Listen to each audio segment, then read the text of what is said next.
It is the end of democracy. Yeah. We might need to define democracy, and where does it come from? Why do we subscribe into it? Because earlier on, I was in a different platform whereby we were having a discussion about the visit of Zelensky, but then I was asked a question to my views about from 1994 till now,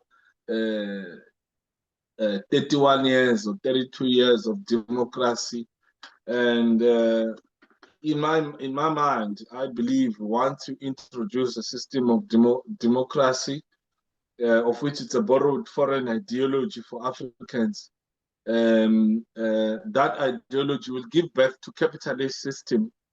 The capitalist system will give birth to racism, which is what we witness today. We see a systematic racism in terms of the spread of the economy. We also see this systematic or institutionalized racism, whereby black companies are still treated differently. Sometimes you see even the court cases, how the court system are favoring the foreigners, meaning by the colonizers who disguise as investors. So you ask yourself a question that democracy, it's introduced to benefit who, in your opinion? What can you say about democracy? Because for me, I don't have good experience with democracy. I believe it was a dummy that was sold to us as people. So we believe it exists. I mean, some of the places that had informal settlements since then and now, or maybe democracy does not necessarily talk on the changes of our people. So what is it? Is it the colonial masters introduced this system to safeguard their investment in our shores? What is it? Yeah, you asked a critical question on what is it? Is it linked to capitalism, or is it a system that comes from outside and imposed onto us as Africans, or any other countries that are not part and parcel of the West? To me, whether the definition is perfect or not, I will look at democracy as part and parcel of the capitalist system. We hear people saying that, yes, it's democracy, government by the people, for the people. It's about participation or representation or accountability. But you will never test the juice of it when you look at the characteristics of how the states implement programs, and how the state look at the law as the driving force of programs that we implement around the globe. You look at the global decisions that are made in terms of wars that are taking in line from between the Europeans and the African countries, and any other country that is non-Western. You can see that the decision taken there, it has nothing to do with democracy. Trade agreements also and their practices are violating the principles of democracy. So the way it's defined and the way things are being practiced, they don't gel with one another. We also have global policies and parliamentary processes where you find before you take it further, before you take it further, there is a point you've made there. You're talking about the definition of how it was told to us, and what if the actual democracy, it's what the West is doing to Africans, and the definition that we are told in our expectation, it does not match from what these guys are doing.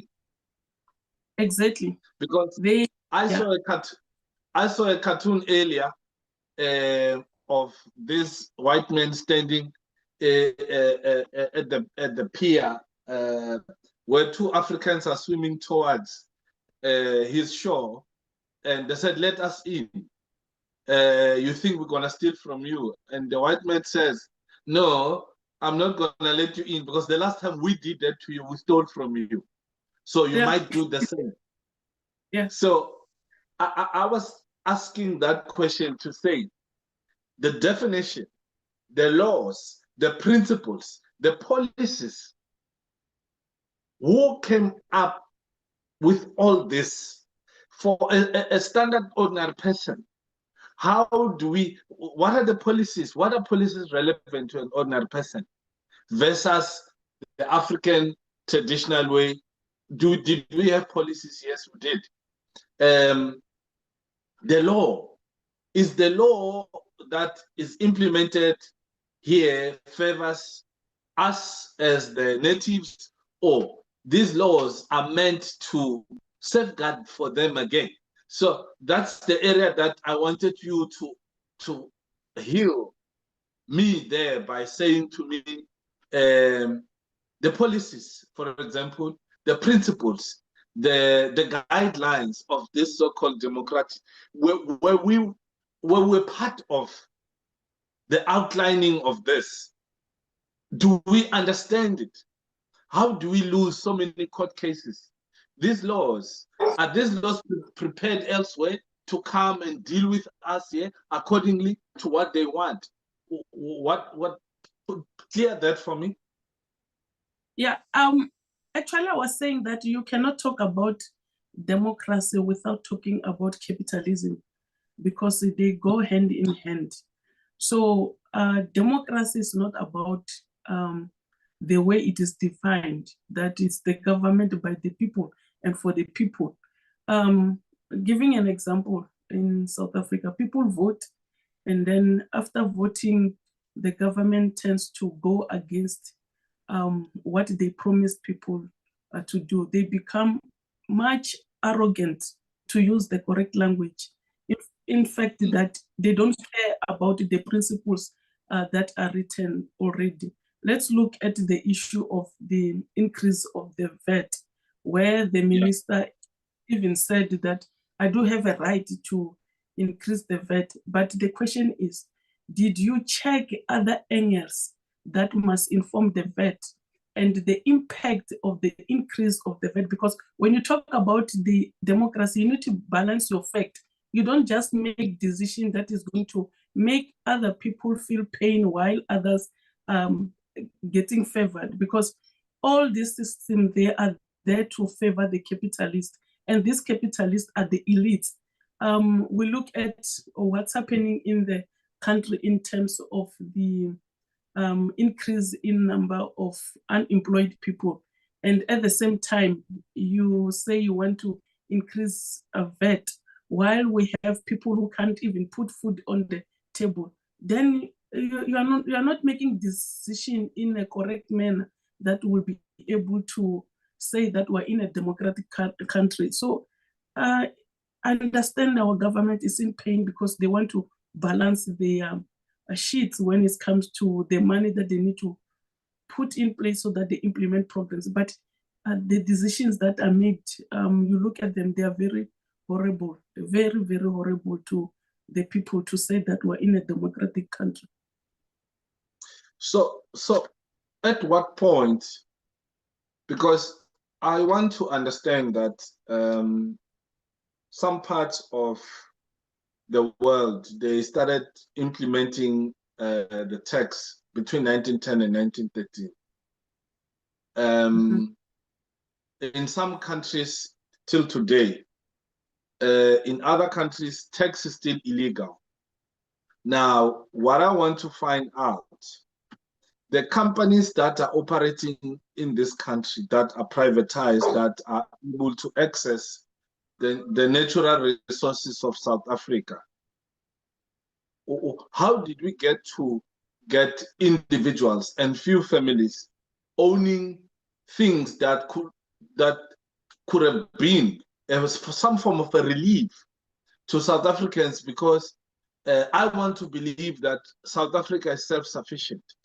South Africa, on its own, it can sustain itself and its own population. Hence, many did not understand the actions of the student when they push the agenda of the fees must fall, because they were informed that the country is self-sufficient.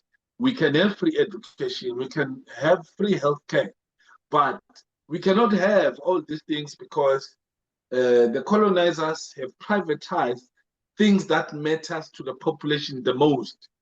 Hence, I said, the colonization, democracy, capitalism equals to racism. Because now the ordinary poor people must pay tax on things that big corporations that don't necessarily have the best interest of this country are walking away with big bags of our natural resources. We might have remember in few years back, these guys wanted to build their own airport within the airport so that they don't get searched, so they don't get touched when they stealing and leaving things here. So now, but here's the problem. When a liberation movement accepts to use the same resources and the same offices and the same principles and the same policies and the same police uniforms and everything that the colonizer was using against the ordinary people, some of the laws are still applicable against the natives. So what liberation are you talking about? Where is the radical changes that you needed to change to show? Or maybe when Thabo Mbeki said there was a sunset clause that says we will take certain things, but you remain in your power. We will just do, and some white people were saying, how the ANC negotiated, we wouldn't have agreed some of the things that they accepted. So where does this put us? Where does this put ordinary people? Are politics the right vehicle to govern our people? That's the question. Yeah, South Africa has its own unique problems. You talk about capitalism, and then you spoke about racism. Another angle, it's about colonialism. We were colonized, and then, we became independent. But it's not really independence, because there is a continuation of colonization, starting from the minds, the manner in which we think, and then coming to the regulations and the laws that we have in the country, and the lack of transformation. Like you said, that there are minds that are still being owned by people who were owning these mines during the course of the apartheid times, which is really, really a question for one to ask. How do they sustain themselves owning resources that belongs to the country? So it means that the tax and the VAT thing is the way of sustaining the power that is coming from the elites, because we do have to say that this belongs to all of us as the country. Why is it only one family or two families that benefiting from these resources? And at what point do we say that those resources belongs to them? So even the laws and the regulations that are put in place around South Africa is just to sustain the power of the elite, making democracy being nothing in the country. On the issue of fees must fall, there's something that I still need to explore. You said that you coming from a family that afford to pay school fees, then pay school fees. We have the 350, for example, the 350s that are being given to unemployed. So meaning that when you are over 18 years, you have the right to get 350, meaning that you can stand for yourself.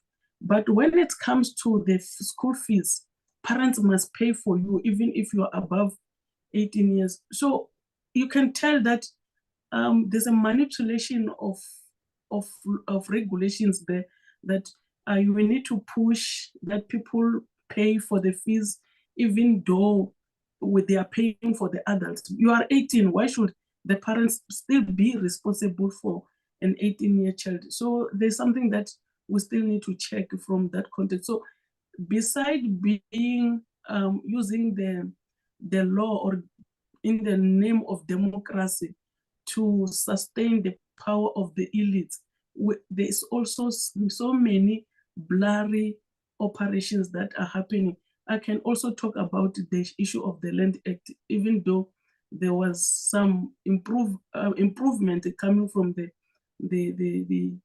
parliament approving on the extension of the law, but it doesn't mean anything. It doesn't mean anything because even they take only the land that is not utilized so that they use it for the public. But there are people who are still owning the land and they didn't get it in a legal manner. They just violated the principles of Ubuntu, where they dealt with our ancestors and took land away from them and give them a mirror, which is unfair. So even the issue of transformation, which is supposed to be the guiding principle for a South African democracy, it does not exist at all. And it's a painful story for one to tell the future generation. What I believe it also enabling this whole scenario that you are explaining. I study foreign policies of countries and their political systems. I see that in the US, you change the parties, the policies remain the same, because the policies have to benefit the same elite, because they play with money. You go to China, you change the political leaders, but the policies don't change. The party does not change. It's Chinese Communist Party. The policies won't change. No amount of money can influence the policies of China. There's no oligarch that will walk in there and tell them what to do.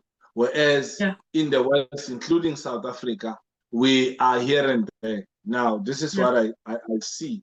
And majority of these so-called politicians are not getting the idea. These people will take your natural resources and refine it and sell it and have this money and come back and fund your political movements and dictate how you should take a direction. As long as elections are funded, as long as there's a door that is opened for people with bags and bags of money to influence the politics from the policy conference, from the political party itself, where a certain leader needs to be elected. There's LV bags that moving up and down to try and pay for people to be steered into a certain direction. But at the end of that, all that money will be circulated amongst the comrades. And as soon as the elections are done or over, that guy walks into the office with a rule book being given by the corporations. Then he's not going to do what he promised to do even when he was campaigning. Because once you're in the office, the story has to change. So what makes things worse, even in South Africa, the colonizer has never left. So the colonizer is mingling in our local politics, even in Africa, where we were threatened to say, if you want white people to go, it's not going to work, because once white people leave, you guys are going to look like you are another form of Zimbabwe. So that is the problem. That is the problem that I see, and I can also indicate to say some of the challenges that we have are coming from the fact that our local people become sellouts and accept money from these big corporations to influence their positions when they are in power. You look at the number of potholes in the country. They are no longer taken care of, because, and again, the time limit of the 4 years, the masters created that I will tolerate you for 4 years. Once you're out, I'm going to replace you with another slave that I'm going to put the cuffs in gold or diamond. But the bottom line is you're still in cuffs. So that is what is happening in today's world. So for me, that was just the critical comment that I say we can have all the brilliant so-called Freedom Charter that not even Black people wrote it. Many don't know that it was a Jewish Zionist who wrote it.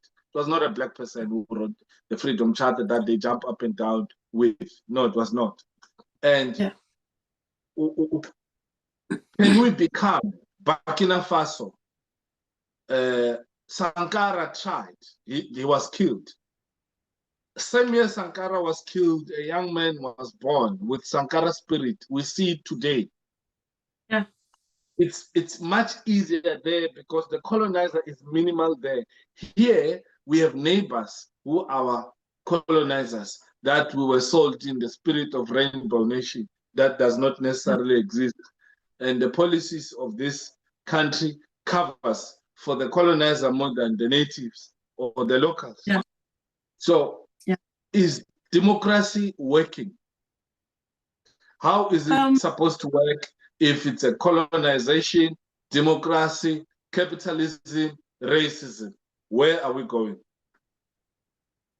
Yeah. While you were talking, a thought came into my mind. And then I asked myself a question. If the policies are not changing, then why are we voting? After all, things are not working. Things continue to fast, but we run for 5-year elections all the time, thinking that we're going to improve. Starting from the time of Thabo Mbeki, there's no way South Africa has tested the unemployment rate to go below 20%. It's above that. 27%, 32%, it's running along those lines. So, and then you continue voting. We go down to rural areas. We look at the infrastructure being further developed. People are still struggling to get tire road. They saving themselves. And when you are home, especially when you go to funerals, then they ask for civic members representing the ANC, which is usual. And then they start talking and I ask questions, guys, why are you allowing the civic to talk at the funeral? Because they're promoting a particular political party. No, they're promising us to construct some roads. It's still the same, nothing is changing. And because the policies are not changing, and why? There's something behind this political party. Somebody is driving how the political parties must behave and how the government must be ran. Because if there was no somebody, then things would be changing. It's a critical matter that even people need to ask themselves. And then you ask older people, why, Gogo, are you voting for this political party? No, they will take our grant away. They will take our grant away. And then you ask yourself a question, really? We had grant during the apartheid era. We had grant since 1994, even to date. Now we have 350. And that 350, people think that you cannot support family with that 350. It's something to blind people. And people, yes, they need it. But really, you can't even buy it. Actually, you cannot cover yourself below the poverty line or above the poverty line.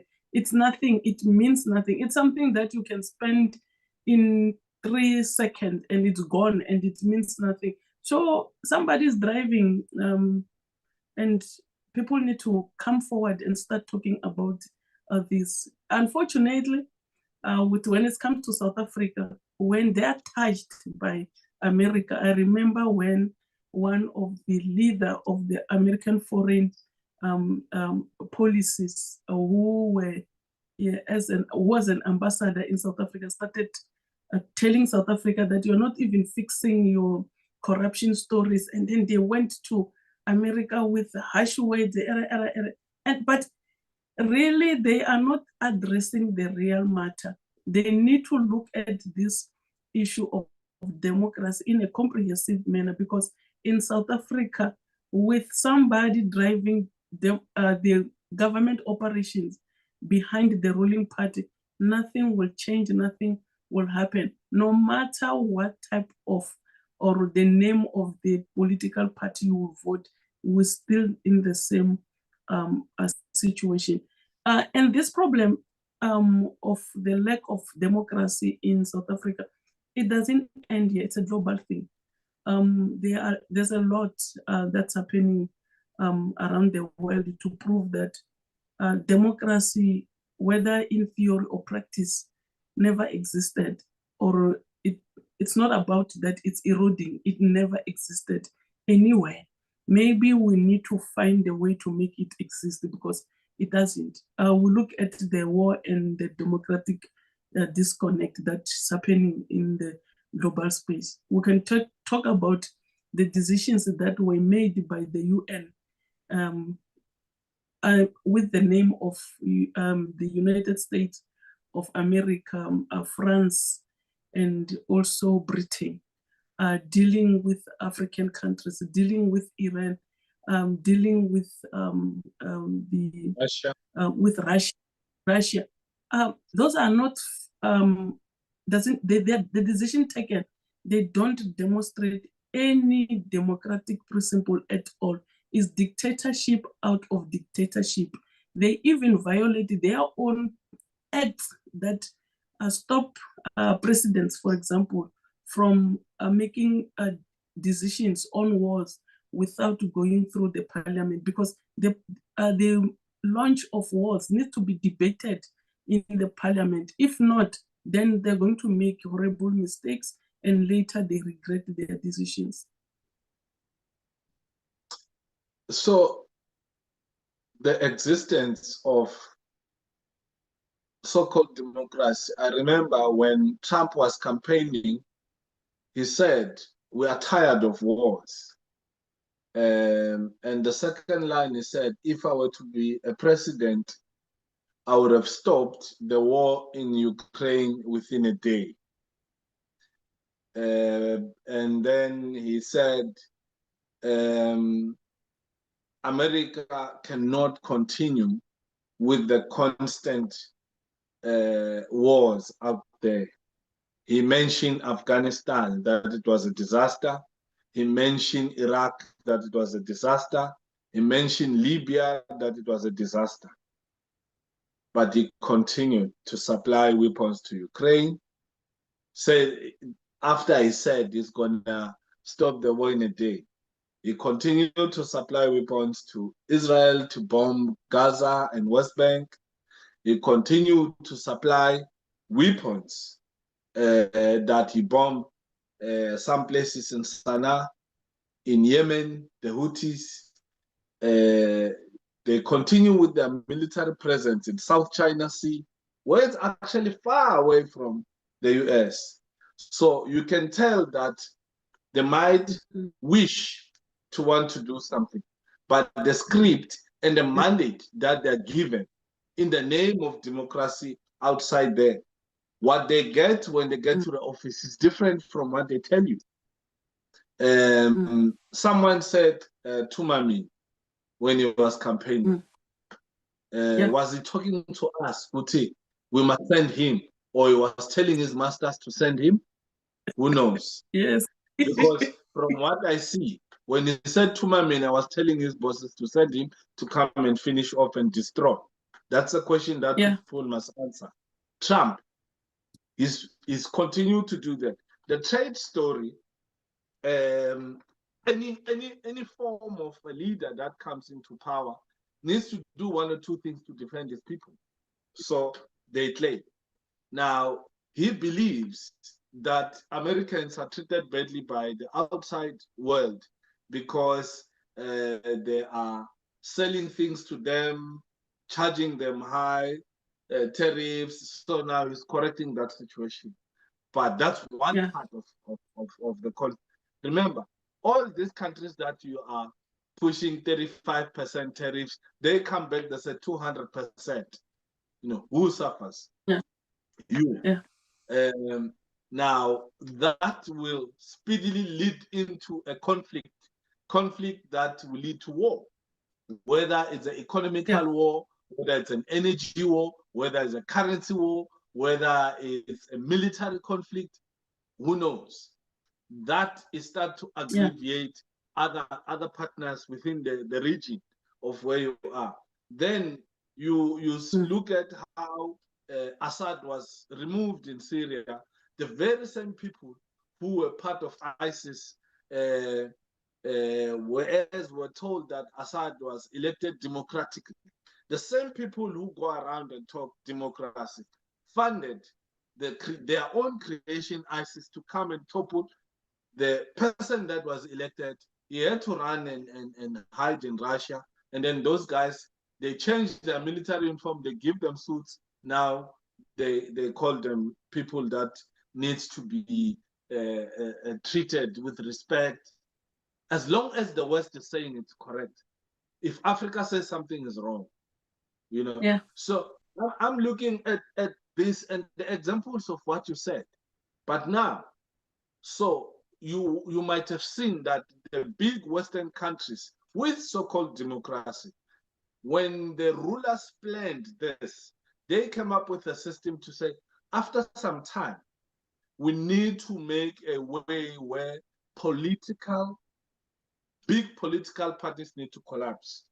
Because when they come to the office, they have 15 key points to deliver to their people. We make sure that they don't get to do that. They must deliver 5 so that people can walk away from them. Then we start another party. Then we can keep people divided. Then we introduce the percentage for coalition government. Germany was the first victim. And then Greece came. Italy came. UK came. So that experimental purpose was done within their areas there. So you start to see the trends. But look at what China and Russia did. When they saw that happening, this became active after 2011, after the Arab Spring, where they were sweeping through the Arab states to install their own pro-Western head of states, you know, Egypt, Libya, Syria, Jordan, on all those parts. The biggest thing was that they put fear through Iraq, and then, but where is this democratic system they preach? Is it? Why are we still talking about it? Should we consider coup systems like what they're doing in West Africa? Who knows? It's going to be very difficult to come up with a coup system whereby your colonizer have never left.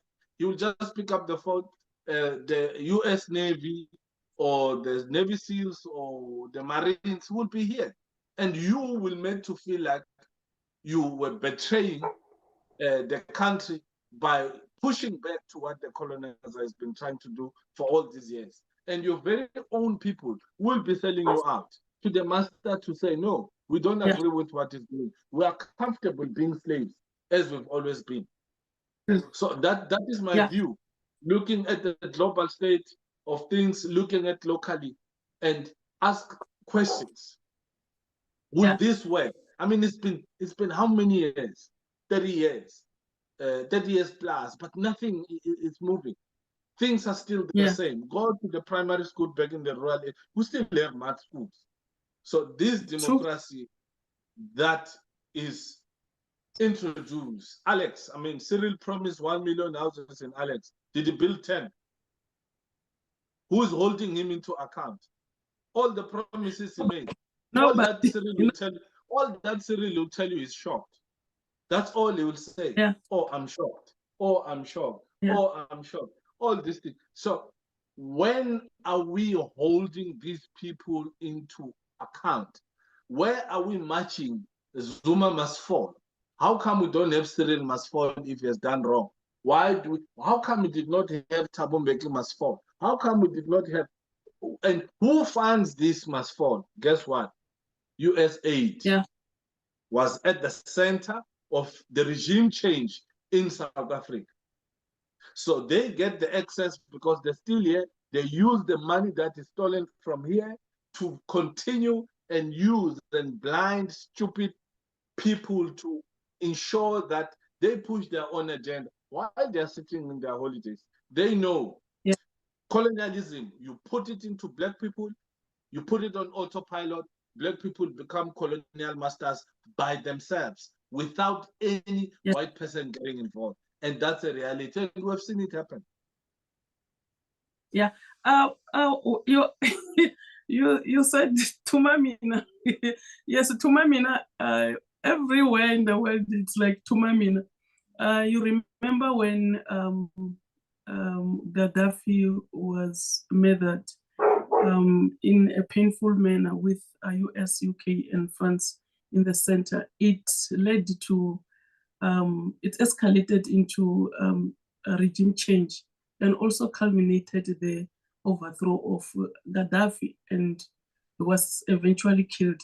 And then later, the French and the UK Parliament, they went back to look at what happened in the form of oversight and realized that there was minimum consultation, not from the context of the British, the United States of American people, and also the French, and also the people of Libya themselves, because later there was lots of articles where people of Libya were regretting why they allowed Gaddafi to be killed by allowing the to come and control.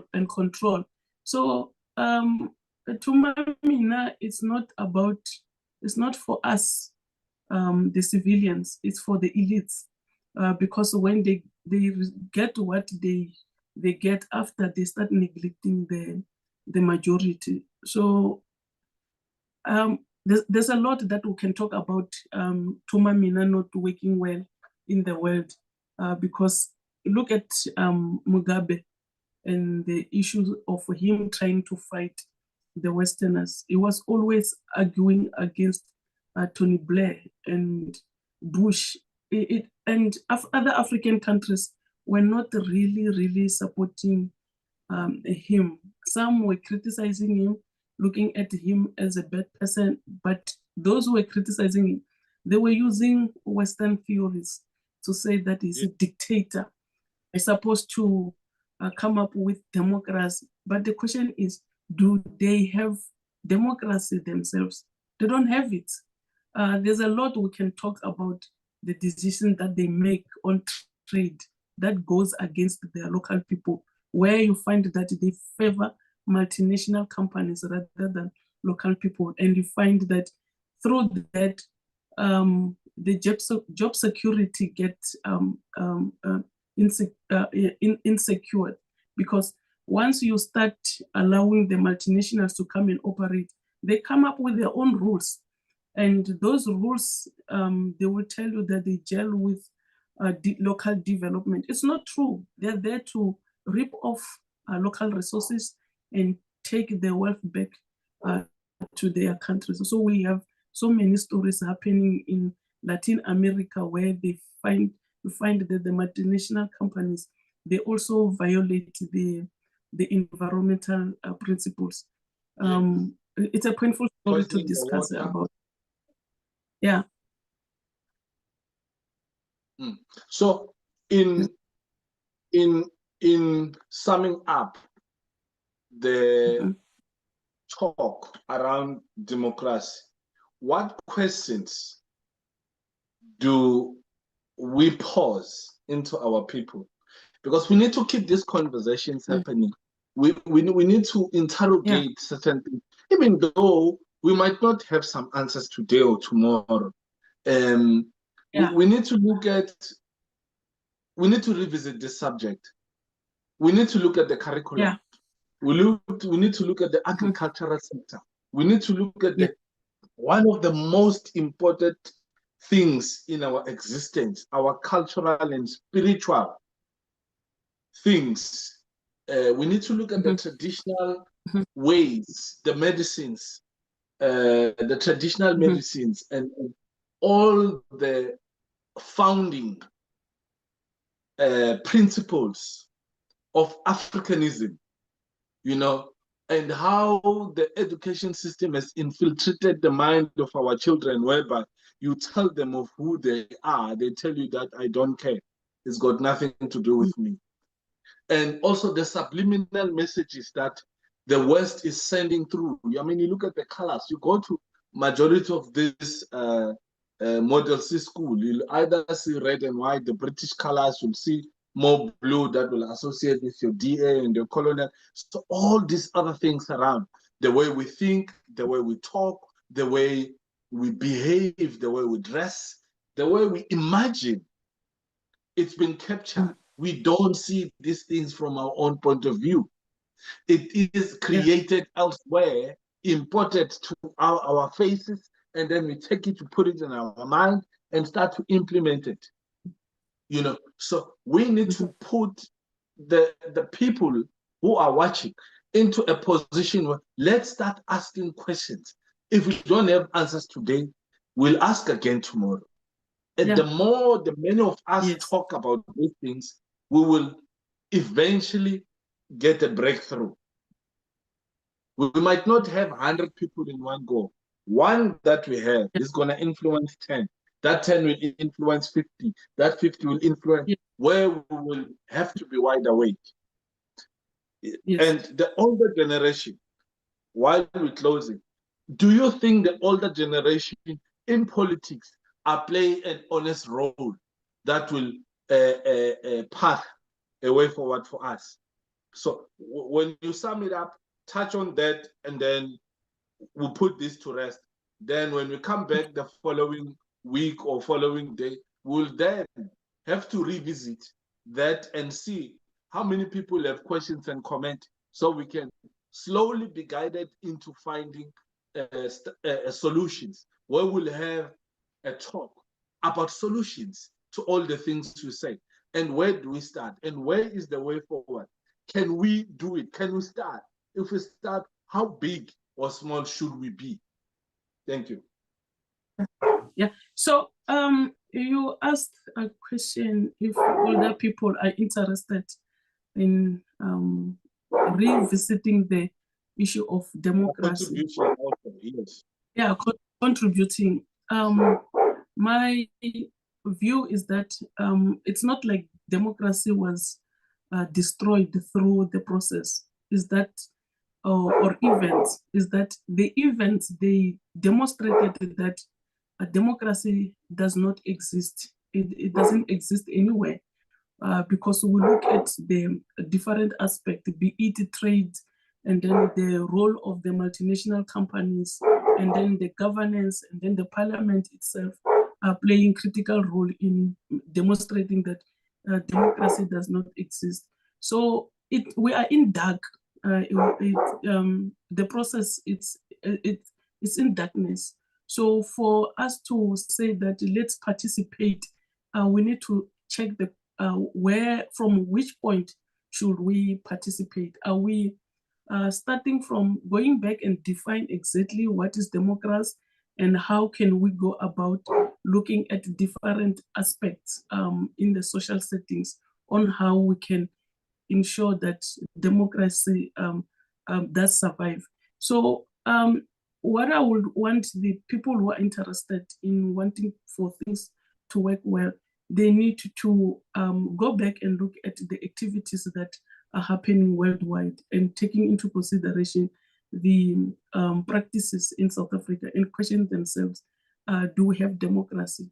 If we do have it, then where should we improve? If we don't have it, what is that we can bring forward to make sure that we start having a democracy? Only if we see democracy as the way to go, because if it never existed, maybe it's not a good thing, because like I said, that it's the tool of the the Westerners, or is the tool of the powerful institutions with quite decisions that they are making, and the individuals in the community to reclaim democracy from that context. While we don't have power, it's not possible. So power has been taken away from the people, and then in the name of democracy, and because it doesn't exist at all. Thank you, Kokwanti Nico, for the insight. And when you have these conversations, you feel like you are waking up. You feel like these are things that we hardly talk about. But when we are talking about it, you start to realize more things. You start to look around you. I mean, we've been kept busy with sport. We've been kept busy with TV. We've been kept busy with cell phones.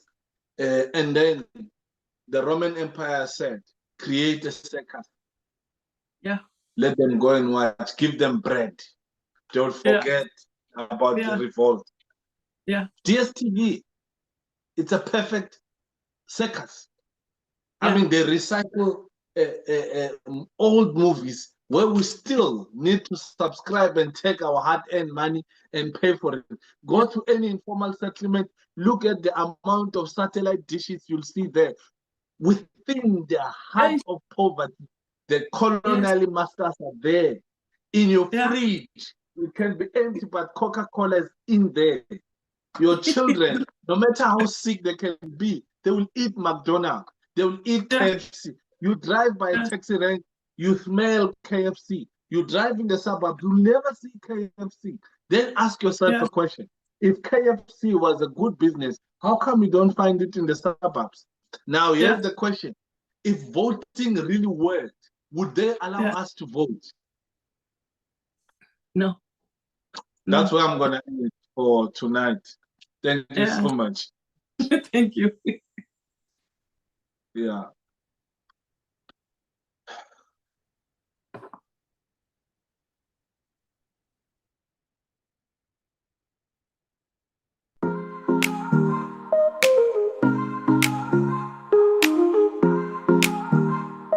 VM Network, it's your time to tune in. Stories that connect where we all begin. Laughter, lessons, journeys unfold. VM Network, let the stories be told.